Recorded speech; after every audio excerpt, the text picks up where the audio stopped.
Bate-papo das 6. Oferecimento Uniscan, diagnóstico por imagem. Rio Doce Radiologia. Unicor.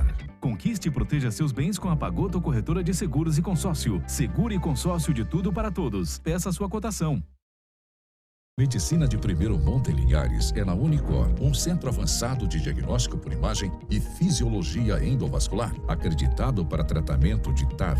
Somos especialistas em angioplastias complexas e tratamento do infarto agudo do miocárdio, além de diversos procedimentos de neurointervenção, com equipamentos de última geração e uma equipe altamente qualificada. A Unicor é referência no tratamento de oclusões coronarianas crônicas. Unicor, unidade do coração do Espírito Santo. Sua vida é feita de momentos. Momentos em família, momentos de sonhos, momentos de conquistas, momentos de realizações. E para todos os momentos você pode contar com a Pagoto Corretora de Seguros e Consórcio. Há mais de 25 anos, parceira das melhores operadoras de seguro e consórcio do país. Pagoto Corretora de Seguros e Consórcio. Seguro e consórcio de tudo para todos. Centro Linhares. Ligue 3371-2000 e peça a sua cotação.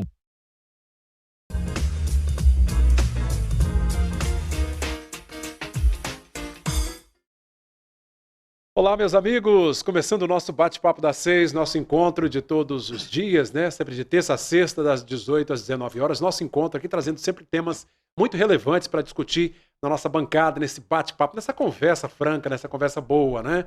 Você de casa, interagindo conosco aqui também na sua rede sim de televisão para toda a região. Vamos dar um pulinho lá fora antes de cumprimentar os nossos convidados. Vamos ver como é que está o trânsito lá fora. Aí, finalzinho de tarde já, né? Já aquela mistura de tarde com noite, começo de noite de sexta-feira. Um movimento tranquilo na BR-101, né? Aqui na região do bairro Lagoa do Meio. Para quem chega de Vitória também, sentido São Mateus, também na ponte Joaquim Calmon. Trânsito fluindo tranquilamente.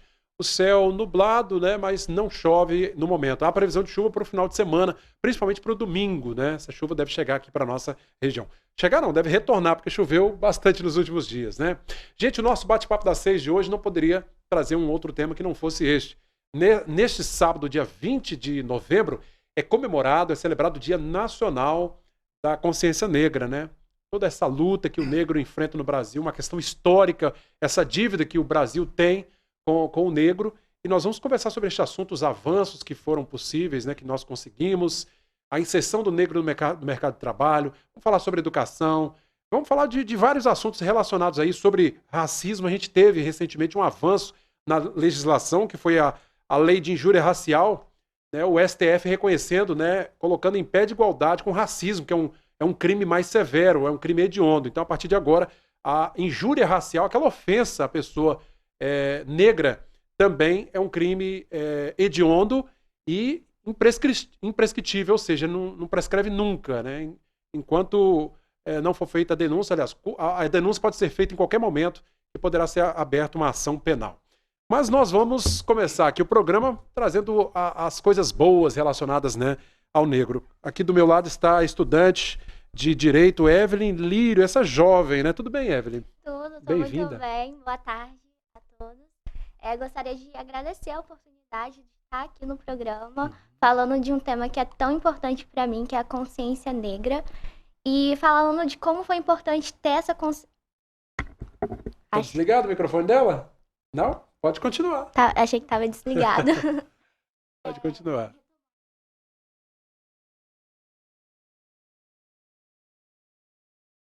Aham. Acho que agora tá desligado. Ligou agora, né? Tá certo. Continua? Ok? Tá certinho. Que bom, Evelyn. Então vamos papear um pouquinho, falar. A Evelyn já está no 7º período, né, do curso de Direito da Faceli. Olha que bacana, né? E o nosso querido professor Pereira, que participa conosco. Daqui a pouco tem a professora Valdinéia Adão também, que estará conosco aqui. Pereira, bem-vindo.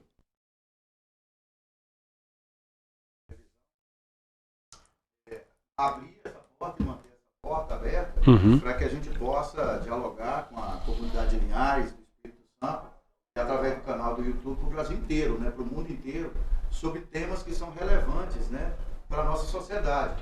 Para que a gente tenha uma sociedade, um ambiente social... Pereira, liga o seu microfone também, está desligado. Ligou agora? Agora sim, né? Tudo certo? O da Evelyn também tá ligado? Então vamos acertando aqui no... Evelyn. Tá desligado, então. Agora tá ligado? Tá ligado. Então ligado o meu também. Assim mesmo, né? Ao vivo acontece dessas coisas, né?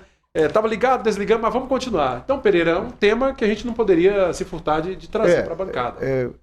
Repetindo aqui, né? Meu microfone desligou. Primeiro, parabenizar e agradecer a Rede Sim Televisão, né? E o programa Bate-Papo das 6, a gente vai ter também, nós já fizemos a edição do programa Sim para a Literatura, sobre a questão do Dia Nacional da Consciência Negra. Próximo sábado a gente vai fazer também uma nova edição, a gente vai comentar no final. Ou abrir e manter essa porta aberta para que a gente possa dialogar com a comunidade, né?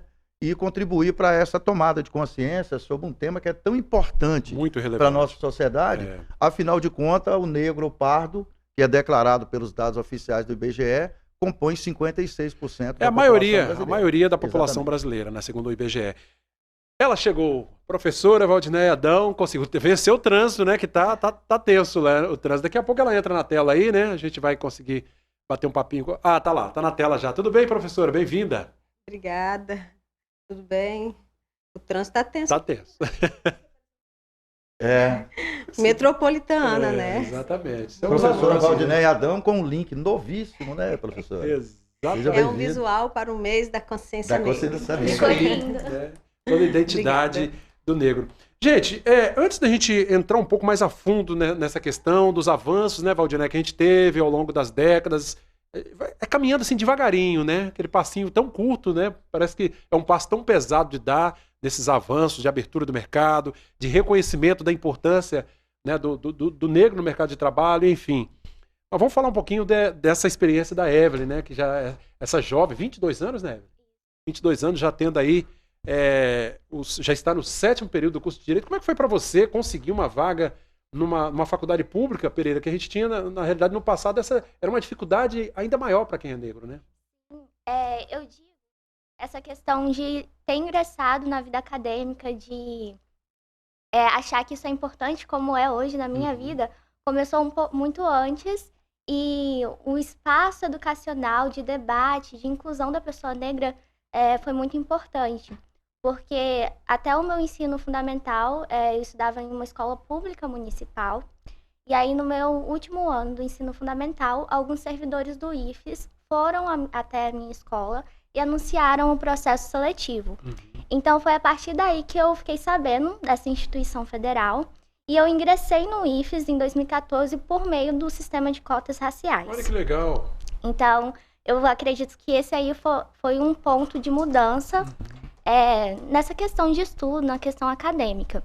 E aí, no IFES mesmo, eu tive a oportunidade de entender um pouco mais sobre negritude e de estar em um local em que muitos temas sociais são debatidos.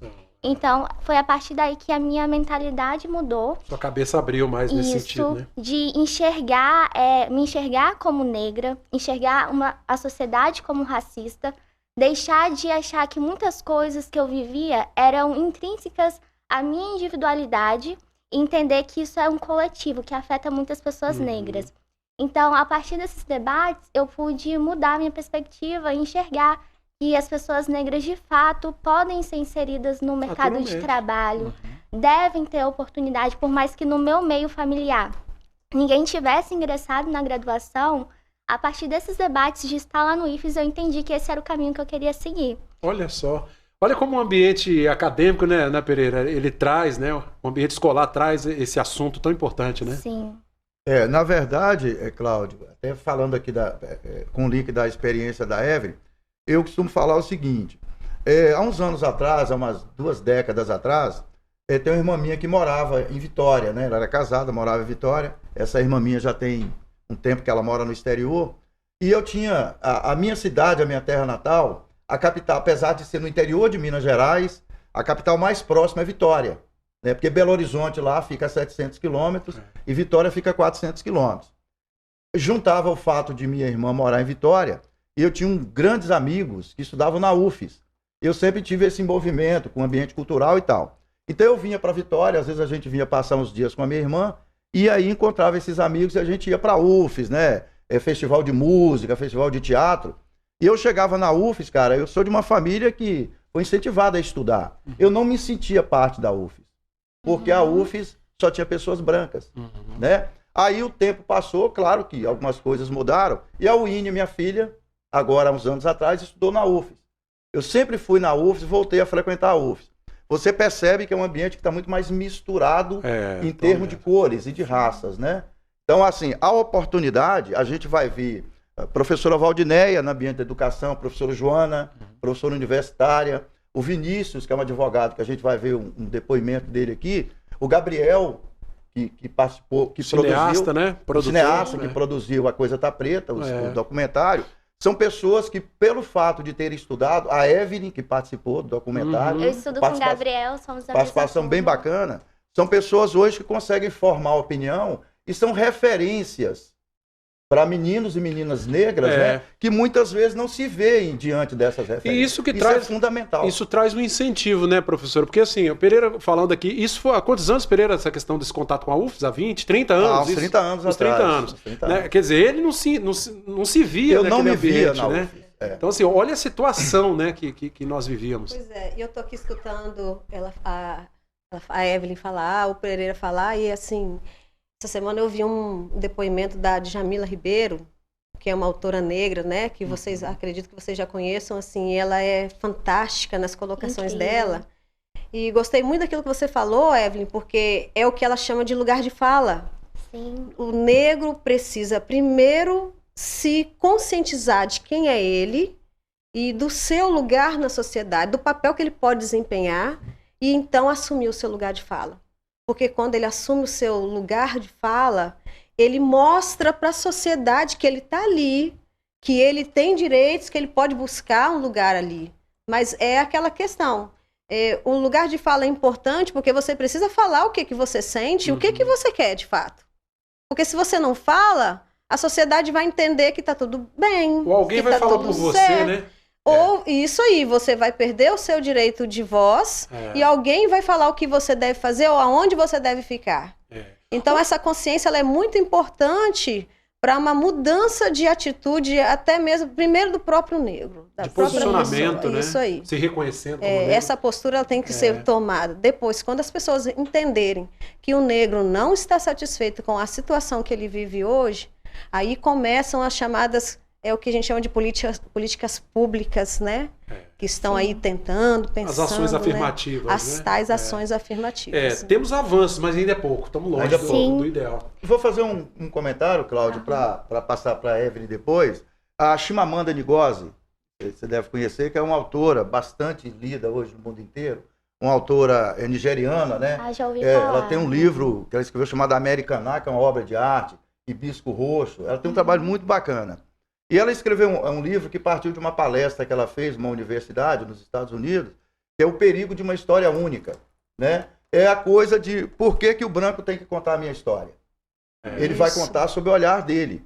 Então, quando homens, mulheres, jovens, negras e negros estão na universidade, eles começam a ser o protagonista da sua própria história. É mais ou menos a experiência que a Evelyn está vivendo. Eu gostaria até de pontuar, porque assim, eu ingressei no ensino médio federal por meio de cotas. Depois eu fui para o ensino municipal, né, a graduação da Facel de Direito, e aí eu ingressei por cotas não raciais, mas apenas para estudantes de escola pública. Cotas sociais. Isso, sociais. E aí, durante a faculdade, né, eu comecei a prestar alguns processos seletivos de estágio. Geralmente, para direito, você tem que fazer uma prova para estagiar nos órgãos Ministério públicos. Público, Polícia Civil e por aí vai, né? Isso. E aí, em 2019, eu fiz a prova para a Defensoria Pública da União. Aí, dessa vez, eu utilizei a política de cotas raciais. E aí, foi uma experiência única, porque eu passei, fui chamada. Olha, que legal. E pela primeira vez eu tive um chefe negro, que era o Dr. Fred Oliveira. Bacana. Procurador federal. Defensor Público Federal. E ele é, né, uma pessoa de muita representatividade, tem um cabelo black power. E aí eu pude perceber como o meio jurídico, por mais que ele seja majoritariamente branco, naquele momento eu tinha uma referência ali. Você falou assim, olha só, né? A presença de um negro aqui. Sim. Nós temos, inclusive, no Ministério Público Federal, o Dr. Júlio de Castilhos, que é um negro também, né? Aqui no Espírito Santo. do Espírito Santo. A gente Olha tem que um vídeo bacana, aqui Pereira. sobre isso. Vamos lá. A gente podia Cara, passar? legal. Vamos lá. O vídeo 2 do Dr. Marcos Vinícius, por favor. Vamos lá, vamos ouvir. Vai bater. O Dia da Consciência Negra, a importância de celebrar esse dia é o dia de celebrar um herói negro. É preciso resgatar a figura de heróis e heroínas negras na cultura brasileira. É preciso ensinar às nossas crianças negras que nós tivemos heróis e heroínas. É preciso ensinar às nossas crianças que a nossa história ela não começa na dor. A nossa história ela não começa na escravidão. A nossa história começa com reis e rainhas que viviam em África e foram sequestrados, que foram trazidos à força de suas terras para erguer o Brasil. Então, entender Zumbi dos Palmares como herói, até mesmo dentro da cultura capixaba, reconhecer Zacimbagaba como uma heroína capixaba, daí a importância de exaltar essas figuras dos movimentos negros brasileiros. Olha, gente, que fala bacana. Professora, olha o que o Marcos Vinícius, doutor Marcos Vinícius, advogado, falou ali, né?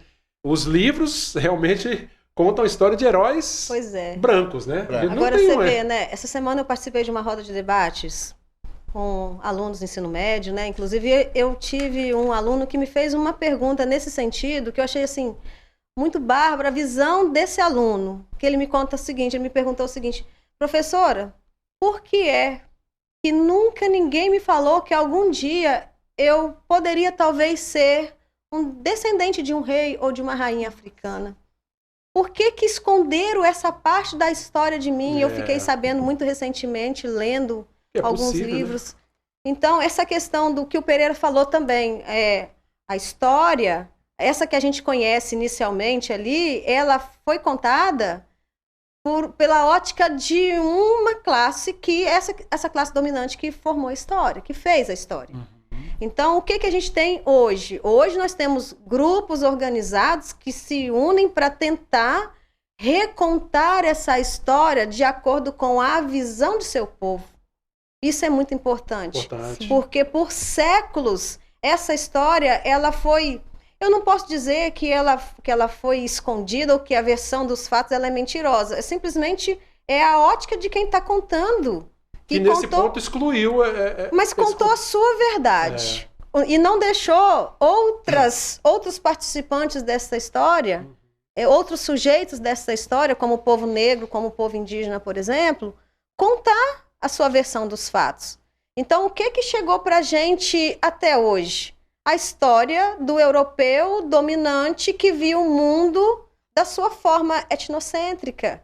Então, ele vai, claro, né? Ele vai mistificar o povo negro, o povo indígena, da forma que ele achou melhor para que essa dominação... Do ponto de vista dele. Acontecesse. E, infelizmente, deu certo. A herança que nós temos, infelizmente, é essa. Né? Isso aí. Na verdade, Nenéia e Cláudio, milhões de pessoas que vieram para o Brasil... Elas não eram escravas no seu país de origem. Não. Elas se tornaram, a grande maioria não era. Se tornaram escravizadas na condição que elas chegaram aqui. E esse é um termo muito correto, e uma condição Pereira? absolutamente desumana. Isso aí. Né? E a gente gosta muito de usar essa palavra, tá? Não eram pessoas escravas que vieram para cá. Pessoas que se tornaram escravizadas porque seguiram a ordem de um dominador, né? E aí, quando eu estava falando anteriormente, infelizmente, foi uma ótica que foi passada e que deu certo, entre aspas, porque historicamente enraizou-se, né, esses erros.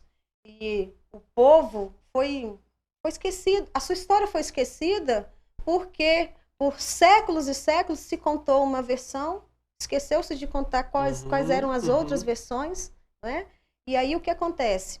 A cultura ela foi suprimida. As pessoas acabaram absorvendo aquilo que elas tanto ouviam, né? Vocês me permitem citar aqui, Adolf Hitler dizia assim, né, que uma mentira dita 1000 vezes, ela acaba se tornando uma verdade. Essa é a base do nazismo, né? Isso aí.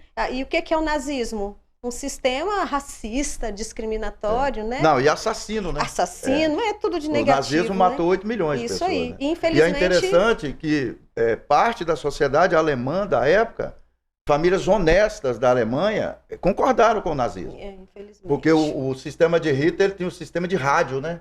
Era um sistema de rádio. Exatamente. Que ela ia reproduzindo, ia replicando a informação. As pessoas não tinham como comprovar se era mentira ou verdade, aceitavam como verdade. Era um meio de comunicação na um época que ele utilizava era o rádio, para Ele convencer tinha um as grande pessoas. propagandista, né, um especialista, me esqueci o nome agora, mas muito famoso, né, que preparava todo o conteúdo, que seria um publicitário, né, hoje, que fazia toda a campanha. Era o cara que era o administrador do sistema. Da imagem. Inclusive, administrativamente, decidia quantas pessoas seriam colocadas num trem naquela época para ir morrer. Gente, não tem muito administrativamente. tempo. E não tem muito tempo isso. E não tem muito tempo. Não. Evelyn, agora vamos contar ainda, para a gente fechar o primeiro bloco, aqui falando um pouquinho da sua experiência do IFES, né, no ensino médio, depois como cotista social, né, na cota social da Faceli, com todo direito conquistou sua vaga, está no 7º período. Ao longo dessa vida acadêmica e também no ensino fundamental, em algum momento pesou a discriminação, o fato de ser negra, isso de alguma forma, você se sentiu em algum momento assim? Eu senti, não no sentido de ser discriminada pelos meus colegas, mas no sentido de cobrança, de ter que sempre fazer 2 vezes melhor do que o meu outro colega branco. Então, isso acaba trazendo uma carga psicológica muito forte, muito grande. Né? Mas aos poucos a gente vai tomando consciência, tanto de questões de saúde mental, e vai tentando meio que tirar essas amarras e se entender como pessoa, tirar um pouco dessas cobranças, por mais que hoje eu entenda e tente me puxar para aceitar a oportunidade de falar, porque eu sei que, por exemplo, estar aqui é um jeito de representar e de fazer com que outras pessoas, né, crianças, jovens, como eu no passado, possam ver que esse espaço pertence também a elas. Inclusive, foi muito uma experiência desafiadora para mim, porque às vezes eu sou tímida para fazer parte do documentário, mas teve uma implicância muito boa no meu atual estágio. Documentário A Coisa Tá Preta. Isso. Foi produzida pelo Gabriel. Pelo Gabriel Felipe. No meu atual estágio na Justiça Federal, também foi um processo seletivo. Só que não teve o sistema de cotas raciais. E aí eu fiz o documentário e enviei pro meu grupo, né? Pra minha supervisora, pra diretora de secretaria. E aí elas viram o documentário. E depois disso, houve uma nova seleção de estagiários. E aí tinha um cartaz. Nesse cartaz tinha uma imagem de uma fila de pessoas. E a imagem era assim, em perspectiva. Tipo, no cartaz apareciam algumas pessoas maiores, como se estivessem à frente, e até lá no final da fila. E aí eu repliquei o cartaz, né, divulguei, mas não percebi que todas as pessoas que estavam na frente eram brancas. Olha que coisa. E a última pessoa... Nem foi proposital, né? Não, e a última pessoa era negra, e eu não percebi. Olha que... Mas depois de terem assistido o documentário, a minha supervisora, ela chegou para mim e falou: olha, Evelyn, depois de tudo que foi debatido no documentário que você participou, a gente aqui ficou mais sensível para essa questão racial, e eu percebi e me incomodei, porque no pôster, né, do anúncio do estágio, a última pessoa da fila era negra. Olha que interessante. E aí ela foi e fez um comunicado para a central, né, acredito que do TRF2. Que é a nossa região. Isso, para modificar o cartaz do estágio. Olha que interessante. Isso a partir do documentário. Eu ainda não sei se a imagem já foi modificada para os próximos processos seletivos. Isso dá uma bela matéria, uma bela reportagem. Exatamente, uma bela discussão. Mas naquele momento, por mais que não existisse nenhum cotista ali, eu não tinha nenhum colega de estágio negro. Mas você abriu portas. Sim, e eu me senti muito acolhida e entendi naquele momento que eu podia estar naquele espaço, de que era importante ter voz. Um espaço seu, né? Que era importante falar. E é por isso que eu tô aqui hoje também, então aceitei de novo. Eu sei que ela é tímida e tal, mas... A oportunidade, porque eu acho que é a partir do diálogo, da conversa, que a gente consegue mudanças. Ô Pereira, vamos fazer o primeiro intervalo rapidinho pra gente voltar. Vamos lá. Pra dar sequência ao nosso bate-papo. Tá muito legal, gente, falando hoje sobre o Dia Nacional da Consciência Negra. A Evelyn contando a sua história belíssima aqui. Essa jovem tem talento, rapaz. Já passou pela Defensoria, né? Agora na Justiça Federal. Imagino que vai querer ser juíza, promotora. Vamos ver, né? Tudo começou pelo sistema de chegando, cotas. Gente, rapidinho, nosso primeiro intervalo de hoje do Bate-Papo das 6, pode mandar sua opinião também, ela é muito importante. Nosso WhatsApp, 996224547. Mande aí a sua mensagem pra gente colocar aqui, tá bom? Sua opinião é muito importante, participe conosco. Voltamos daqui a pouquinho.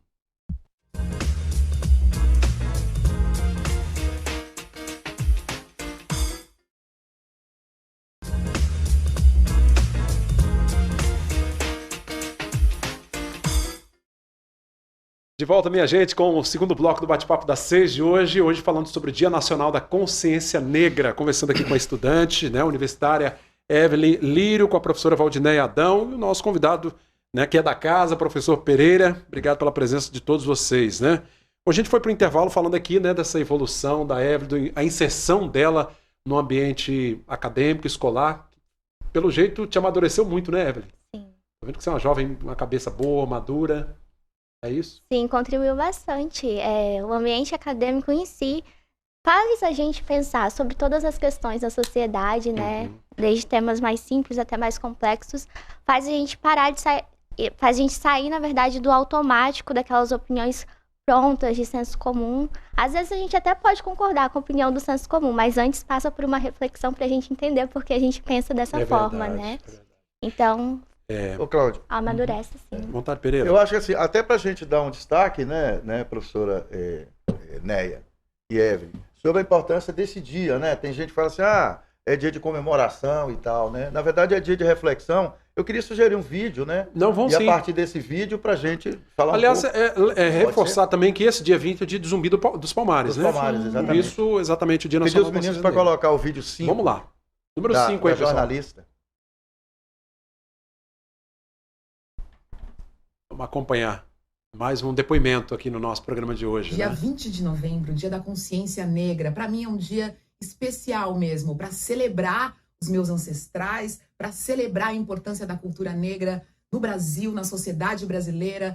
O povo negro ajudou a construir esse país, então é importante que a gente possa fazer essa celebração.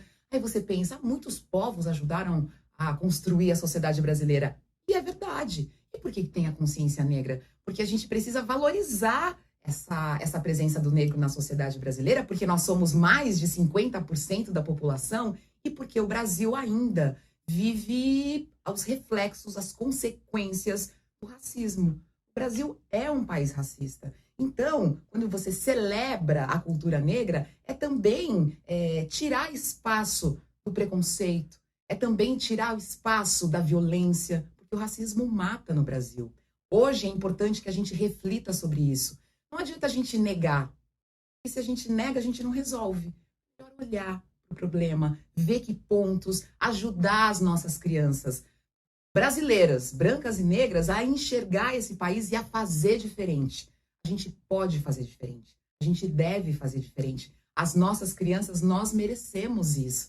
A gente merece ter orgulho de quem a gente é. Quem não conhece o seu passado, quem não conhece a sua história, não pode seguir para frente, não pode se conhecer no presente. A importância do Dia da Consciência Negra, para mim, vem daí. Vem dessa celebração da minha cultura, dos meus ancestrais e também a celebração e a luta para que o racismo não mate mais pessoas negras no Brasil. Olha que depoimento, Verdade. né? Da Adriana. Muito bom isso. Muito legal, né? Muito bom mesmo. Pode ficar à Essas vontade. discussões sobre a consciência negra, gente, ela não acontece no Brasil de agora. Ela já acontece desde os anos 70, o que a gente, de repente, muitas pessoas não sabem disso, né? Mas isso vai ganhar força mesmo quando vai surgir, né, quando vai ser sancionada aquela lei, né, 2339/2003, né, que é a lei que permite, é 10.639, porque são muitas leis, né? /2003, foi sancionada em 2003. Porém, efetivamente, essa lei, ela começa mesmo a ser trabalhada em 2010. Então, quando ela usa ali o termo preciso celebrar, eu concordo. Nós temos muito que celebrar, porque hoje a gente vê que as pessoas trabalham essa lei não mais tanto com aquela obrigatoriedade, porque quando ela surge, a gente ouvia comentários, né? Mas agora eu tenho que parar meu conteúdo para poder trabalhar isso, e hoje As pessoas conseguiram assimilar isso de tal forma, trazer isso para dentro da prática, né? Eu falo como educadora, então a gente vê que as pessoas conseguem trabalhar isso com mais naturalidade. Acaba se inserindo no conteúdo de forma natural, né? Isso aí. E o que a gente vê também é que não deve ser trazido como obrigatório, porque consciência negra não se trabalha só no dia 20 de novembro. É o ano todo, é o tempo inteiro, né? É o tempo todo, e quando você vê algo que está errado, alguma prática, alguma coisa errada, é você ter atitudes não racistas, é você se acostumar com isso, porque como ela disse aí no vídeo, nós vivemos num país racista. Infelizmente. Democracia racial, isso aí é utopia. Isso não existe, não. Então a gente tem que realmente desbravar isso com atitudes no nosso dia a dia. E ela colocou algo importante ali, Pereira, que é assim, quando você se mostra, né, se coloca, você esvazia aquele discurso, né, da discriminação, né? Sem agressão, sem brigar com ninguém, né? Isso aí. Se posiciona, né? A Evelyn é um de tantos outros exemplos que a gente já consegue perceber no nosso dia a dia. A Evelyn é um exemplo importante, né? Porque você tem reconhecimento da sua raça, da sua origem, né? A oportunidade surgiu para você, como está surgindo para outros meninos, outras meninas, e você está aproveitando para aprender, né? Para se desenvolver intelectualmente e para se posicionar. Eu falo isso o tempo inteiro, eu acho que a vida é uma questão de atitude, né? E eu sou um amante da literatura, mas a literatura, os livros, as histórias contadas nos livros, elas servem como referência para eu lapidar a minha atitude. Porque eu acho que nunca a gente precisou tanto de civilidade no Brasil. Exatamente. Né? Da questão de respeitar o respeito ao próximo, né? O direito de cada um. E entender, principalmente, Cláudio, a questão da diversidade. Nós somos um país que foi formado na diversidade. E que beleza é isso, né? E nós brasileiros, o mundo inteiro, às vezes, entende a gente assim. A gente tem dificuldade de entender. Nós temos essa dificuldade. Ô, Evelyn, como é que você enxerga, assim, porque a gente vê, né, que as cotas, por exemplo, as cotas sociais, as cotas raciais vieram justamente para tentar, não é a melhor das soluções, não, com certeza todo mundo deve concordar aqui, mas é o que se tem no momento, uma lei que determina, né, que seja reservada uma cota para quem certamente foi menos favorecido na história, é uma forma de compensar. Porque, infelizmente, a gente tem até comentários maldosos nesse sentido. Mas por que cota, né? Tem gente que questiona isso, né? Sim, porque, assim, só um ponto que eu queria dizer sobre o Dia da Consciência Negra, que eu vejo como um dia de resistência, principalmente porque está ligado à morte do zumbi de Palmares, e porque, assim, salvo engano, né, foi no dia 13 de maio de 1888 que houve a abolição da escravidão. Só que essa data ela é muito ligada a um imaginário de benevolência da princesa Isabel. Então, muitas vezes não é comemorado essa falsa, assim, concessão da liberdade, porque vários processos históricos, sociais, de luta das pessoas negras, de abolicionistas também, ocorreram para que culminasse nessa abolição da escravidão.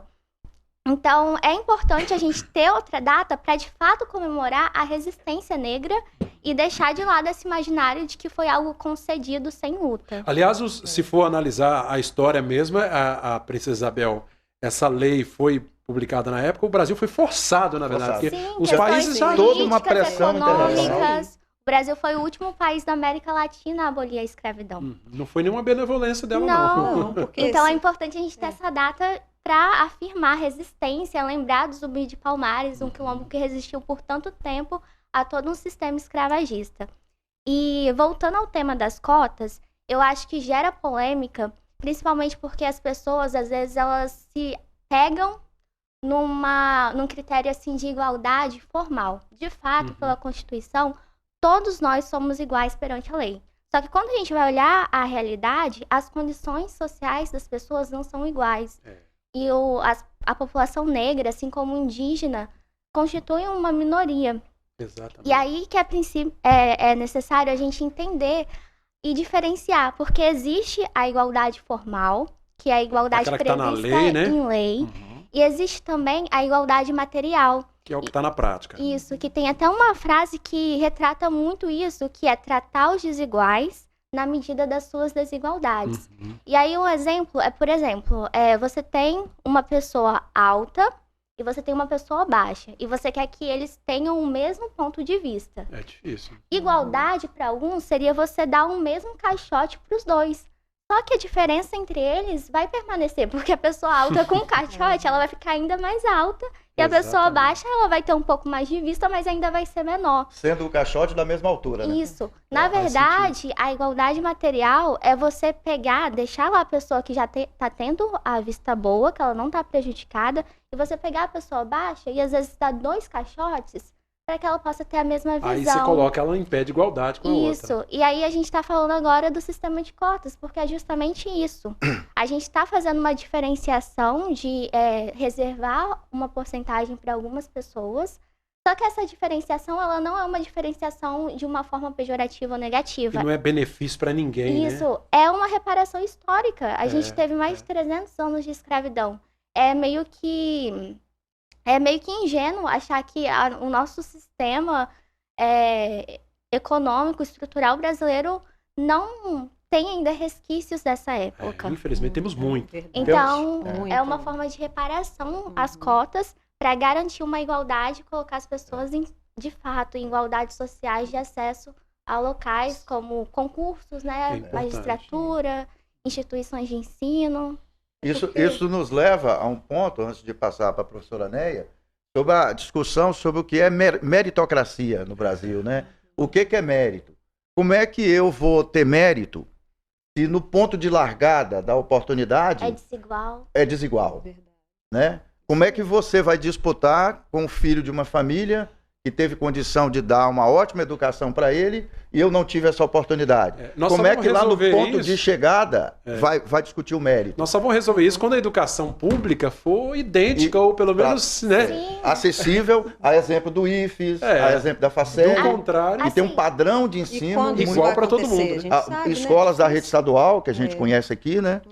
Mas elas têm uma discrepância de uma para outra, né? Não tem aquela igualdade. Infelizmente, porque são geridas por sistemas diferentes, Exatamente. né? Então, a questão das políticas públicas, elas precisam ainda se equiparar para poder conseguir chegar à qualidade que a gente necessita para que o nosso aluno negro de escola pública ele seja capaz de competir de igual para igual com um aluno de escola particular sem precisar de cota. Sem precisar das cotas. No futuro particularmente, essa é a minha opinião também, que o sistema de cotas ele não é para ser uma coisa que vai se perpetuar para sempre. É preciso que tenha um investimento nas instituições de ensino pública para que de fato sejam de qualidade. Mas enquanto isso não acontece, a gente também não pode ficar parado esperando. E a gente entende o seguinte, que caminhando junto. Esse sistema de cotas são portas que se abrem, porque se você for analisar como que um aluno, um menino negro de família pobre, que teve que de repente começar a trabalhar desde cedo, às vezes para sustentar mesmo a família, ajudar a sustentar os irmãos, ele não pôde investir num curso pré-vestibular, por exemplo. Então, o que acontece? É muito diferente quando você vê um jovem branco de uma situação social melhor, que toda a vida ele conseguiu só estudar. Então, ele vai ter pais que vai dar o apoio para ele não precisar trabalhar e se preparar para um vestibular. E aí a gente entra naquela questão. Você vê as universidades públicas hoje. A universidade pública subentende-se que elas foram criadas para quem? Para a sociedade, né, menos privilegiada, que são negros e pobres nesse país. E é invertido. Mas é isso que acontece? Não é. Um jovem negro, desculpa te cortar, né? Um jovem negro, ele não tem condições de igual para competir com um menino de uma classe social média ou, né, daí para mais, porque ele tem que parar. Ele não consegue se preparar. Não tem o mesmo nível de preparação. E o sistema de cotas, a gente entende assim que é o caminho. Talvez não seja ainda o ideal, mas é o que está abrindo portas para que este menino aí, né, menos privilegiado, consiga entrar numa universidade. E eu falo mais ainda. Eu digo que isso não mede capacidade de ninguém, o fato de você estar entrando pela porta da universidade através de cotas. A sua capacidade ela vai ser medida depois, quando você estiver formado, sendo um bom profissional e mostrando realmente ali, né, quem é você como profissional. Tá, Então, joia. O nosso amigo Mário Jorge tá aí, obrigado pela companhia, tá acompanhando, tá parabenizando a Evelyn, né, pelo talento, pelo empenho, né, Evelyn? Obrigada. E tá dizendo aqui, né, olha, quando se fala, que às vezes tem até uma expressão equivocada que se fala de raça, né? Não existe raça negra, não né? existe. Existe a raça humana, É uma né? construção social, a raça, tá vendo como né? que as coisas são distorcidas, né? Isso aí. Existe uma etnia amarela, etnia branca, negra, enfim, né? É algo que foi estabelecido justamente para alimentar essa dominação aí, né? De uma Exatamente. classe ser superior à outra. Então cria essa questão de raças para que o outro entenda. A minha raça é melhor que a sua. A minha raça é superior à sua por vários motivos. E aí começa, né, se apontar aí, né? Essas diferenças que vão ficando aí enraizadas historicamente. Nós vamos ter muito Paulo. trabalho ainda pela frente. Eu quero fazer um comentário e aí depois sugerir um vídeo, um depoimento da professora Joana, para a gente falar uma questão. Tem tempo ainda? Vamos pro intervalo, Pereira? A gente já volta Beleza, fazendo o comentário, tranquilo. então, tá bom? Poderíamos colocar só um videozinho Isso. de 50 segundos, ainda dá tempo antes? Antes do intervalo? É. Então vamos lá, coloca o vídeo. Colocar o vídeo da Sueli Bispo. Sueli Bispo, então. Um poema muito bonito, do documentário A Coisa Tá Preta. Vamos lá. Pode ser? Racismo estrutural, Não, ele na é verdade- uma rede complexa pelos quais você tem o racismo individual agindo, o racismo estrutural e o próprio racismo institucional, né? São as várias maneiras, mecanismos pelos quais o Estado, a sociedade, representado aí pela burguesia, pelas pessoas brancas que estão no poder, agem para dificultar a ascensão do povo negro. Então, você percebe o racismo estrutural quando você passa a estudar a sociedade, as instituições, quando você passa a perceber que quase 56% da população brasileira é preta e parda, ou seja, somos a maioria, mas não somos a maioria no judiciário, na esfera educacional, como professores universitários, reitores, como administradores, empresários, muito pelo contrário. Esses cargos de poder e de dinheiro, de riqueza, eles são ocupados por pessoas brancas. Na verdade, essa é a professora Joana, que também fez um Professora belíssimo Joana, comentário. exatamente. Né? Dá tempo ainda, antes do intervalo? Sim, faz o comentário, então, em cima do que ela disse. Na verdade, pessoal, eu acho importante colocar isso aqui pelo seguinte. Aqui é a professora Valdinéia, eu acho que dessa turma aqui tenho mais idade, né? É Cláudio e Evelyn. Nenhum de nós aqui foi escravo. Nós não vivemos em regime de escravidão. Então as pessoas às vezes colocam assim, mas esse pessoal fica com mimimi, né? Reclama de tudo. Agora fica se vitimizando, né? E agora todo mundo quer ter direito a tudo. Na verdade, pessoal, a gente tem que quebrar isso, né? Nós não vivemos no regime de escravidão, mas nós somos consequência de um regime que não foi acertado no país. E a maior parte da população pobre do Brasil, segundo as estatísticas oficiais, é composta pela população de pretos e pardos. E esse pessoal que vive nas periferias da cidade, vivem sim em regime de escravidão. Hoje nós temos 107 milhões, pelos dados oficiais, 107 milhões de pessoas, hoje, em 2021, agora, 107 milhões de brasileiros que estão tendo alguma dificuldade de acordar de manhã e colocar comida para os filhos na mesa para comer. Sim. E desses 107 milhões, nós temos 20 milhões de brasileiros que estão acordando de manhã todo dia e não têm o que comer. Nós vimos aí a divulgação de reportagens, pessoas atacando o caminhão de lixo, para pegar sacola de lixo, para pegar coisa para comer, pegando osso para fazer caldo. 83% dos 20 milhões de brasileiros que estão passando fome são pretos e pardos. Agora a discussão é a seguinte: será que essas pessoas estão vivendo na miséria, vivendo na periferia das cidades, muitas vezes num barraco coberto de eternite, de 4 por 4 metros, a gente viu muito na pandemia, as pessoas jogadas umas em cima das outras. Será que essas pessoas estão de mimimi? Ou elas estão vivendo uma realidade socioeconômica que é histórica e que precisa ser revista? Não é mimimi. Ninguém passa fome porque está com mimimi. Né? Ninguém vive na base da pirâmide social tendo os piores salários, as piores ocupações, porque isso é mimimi. Isso é real. Nós só mudamos uma realidade se a gente entender que nessa realidade tem um problema. A professora Valdinéia falou uma coisa interessante. Às vezes fica todo mundo calado. É como se tivesse tudo bem. E não está tudo bem. Não é uma realidade. Não está tudo Era bem. isso, cara. Obrigado, Pereira. Falar para incomodar. Obrigado. Para incomodar. E falar e agir, né? A Evelyn é um exemplo clássico disso aqui. Gente, bacana o nosso bate-papo de hoje. Temos poucos minutos, vamos para um rápido intervalo. Daqui a pouquinho voltamos com os minutos finais, né? Fazendo um fechamento de todo esse programa, um programa especial de hoje, o Dia Nacional da Consciência Negra, neste sábado, dia 20. Mas é o ano inteiro que tem que celebrar, viu? É isso aí. Toma posse. Vamos lá, vamos para um intervalo, voltamos já já. Ser negra da integridade calma e morna dos dias. Ser negra de carapinhas, de dorso brilhante, de pés soltos nos caminhos.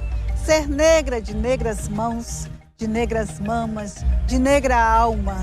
Ser negra nos traços, nos passos, na integridade negra. Ser negra do verso e reverso, do choro e riso, de verdades e mentiras. Ser negra, negra, puro afro, sangue negro, saindo aos jorros por todos os poros.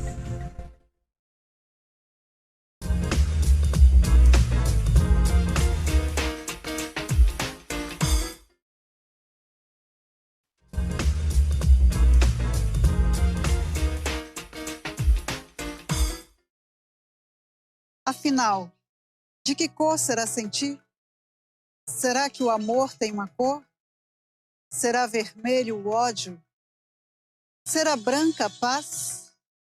Sendo negra a morte, de que cor será a vida? Sendo negra a fome? Qual a cor da fartura? Sendo negra a realidade? Qual a cor da ilusão? Sendo negra a cor que tinge presídios, hospícios? Qual a cor da opressão? Olha que bacana, né? A Sueli, ó, uma atriz capixaba, renomadíssima, né, Pedro? Exatamente. É interessante essa fala da Sueli. Eu li uma reportagem, uma matéria recentemente, falando, por exemplo, sobre o aumento dos suicídios, né? Que isso foi muito acentuado, ou a vontade de cometer suicídio por adolescentes e jovens, né, na periferia do Rio de Janeiro. E isso está se ampliando, por exemplo, em meninos e meninas negros. A gente fala pretos, né? Por quê? Porque eles não se sentem reconhecidos. São maltratados pela polícia, nos lugares de fala, de manifestação bacana, positiva, não tem espaço. Na mídia aparecem sempre de uma forma negativa, né? Eu fui assinante da Gazeta, do jornal Gazeta, do jornal impresso, desde 1998 que eu vim para o Espírito Santo. E quando eu fui professor na Unilinhares, teve um debate na área de comunicação, e o diretor de produção da Rede Gazeta, e que incluía o jornal Gazeta, estava participando. E eu fiz uma pergunta para ele, eu não me lembro o nome dele. Eu falei assim, por que não aparecem negros no jornal Gazeta? Eu sou assinante do jornal Gazeta. Por que não aparecem negros no jornal Gazeta? Não tem um empresário no Espírito Santo que é negro? Não tem um professor que é negro? Não tem uma professora que é negra? Por que não aparece? O jornal Gazeta, aí eu falo porque eu li o jornal todo dia. Só aparecia pessoas brancas. E qual foi a resposta? Na página policial, negros. De vez em quando aparecia negro tomando porrada da polícia. Como é que era? Triste isso, né? Ele falou assim, professor, a gente tem que rever isso. Eu falei, mas por que não aparece negros no jornal Gazeta? Eu queria a resposta dele. Então é isso. Aí a página da Regina Rasselli, que é a página social do jornal Gazeta. Um dia eu assisti um depoimento da Regina Rasselli, que como é que era selecionado o perfil das pessoas que apareciam na parte social do jornal. Na minha coluna só aparece gente bonita. Eu perguntei para ela, por que não aparece pessoas negras na sua coluna? Não tem nenhum negro bonito, nem uma negra bonita. Né? Percebe, cara, como é que isso é estrutural? Agora você vê que sério isso, um meio Perguntei, ela também não soube o que dizer. Eu estava também no debate que ela estava. E aí, claro que ela é colunista social, fez toda aquela firula, fez toda aquela firula, né? Que eu sou linda, maravilhosa e tudo. Veja o tamanho a coluna dela não é ruim, é que ela seleciona aquilo que tradicionalmente é colocado na visão dela, né? Você veja a responsabilidade, um meio de comunicação de massa, né? Como é uma rede tão grande, né? No caso, na época, o jornal... A Rede Gazeta mudou de uns tempos para cá, né? Mas tem essa... Já mudou, mas na época era assim, acentuadíssimo. Era o que se tinha, né? Era um dos poucos jornais e cadê a representatividade, né? Do povo capixaba, do povo negro? Não tinha nenhuma. E não era só, a gente sabe. Pelos dados oficiais... Só esse meio de comunicação, né? Nós temos que encerrar. Outro, né? Estamos no finalzinho já. Olha, o papo tá muito legal. A gente ficaria aqui, né? Passou muito rápido. Mas passa muito rápido mesmo, a nossa hora tá terminando. Quero agradecer a professora Valdinéia Adão por colaborar, contribuir, tá sempre participando aqui. Obrigado, né? Eu que agradeço o convite. Tá? Fui muito feliz em participar. Tá, Neia já tem um tapete vermelho estendido para ela aqui. É da casa. E Evelyn agora está começando a estender o dela, né? Com certeza. Pereira, obrigado pela presença. Olha, Cláudio, rapidamente, né? Mais uma vez parabenizar a Rede Sim de televisão, né? Na pessoa do Giovanni Rodigueri, que é o diretor aqui, por manter abriu, né? E manter essa porta aberta para que a gente possa trazer essas questões para a comunidade nossa de Linhares, do Espírito Santo e pelos canais no YouTube, pelo Brasil inteiro, e convidar o pessoal, a edição do programa Sim para a Literatura amanhã, né, às 18h, e depois nas nossas redes sociais, a segunda edição especial sobre o Dia da Consciência Negra, e entre outras falas, a nossa entrevistada é a professora Ana Paula, né, que é uma das mais respeitadas militantes, né, sobre essa questão do combate ao racismo, e faz um trabalho muito bacana na Escola Bartolino Costa aqui. Vai estar no programa deste sábado. Na edição de amanhã, às 18h. Bacana. Obrigado, Pereira. Obrigado, Evelyn. Parabéns pelo seu engajamento, pelo seu trabalho, viu? Eu que agradeço a oportunidade de estar aqui. Se tiver novas oportunidades, também virei. Com certeza. Será certamente uma grande representante, né, do movimento negro também no judiciário. Esperamos aí, quem sabe, uma juíza, delegada, enfim, sabe lá Deus o quê. Sim, vamos ver o que o futuro aguarda. Eu sempre falo assim, porque cada vez mais eu tenho ficado consciente de que existem possibilidades e que as portas, os caminhos estão aí para serem percorridos, portas abertas, e é nessa direção que eu vou. Tá joia. Parabéns. Obrigada. Você abriu muitas portas, viu? Gente, o nosso bate-papo está terminando, tem reprise neste sábado pela manhã, domingo à tarde também, a reprise de todos os programas veiculados ao longo da semana. Final de semana a todos, Rede Sim de televisão, esta é da Terra.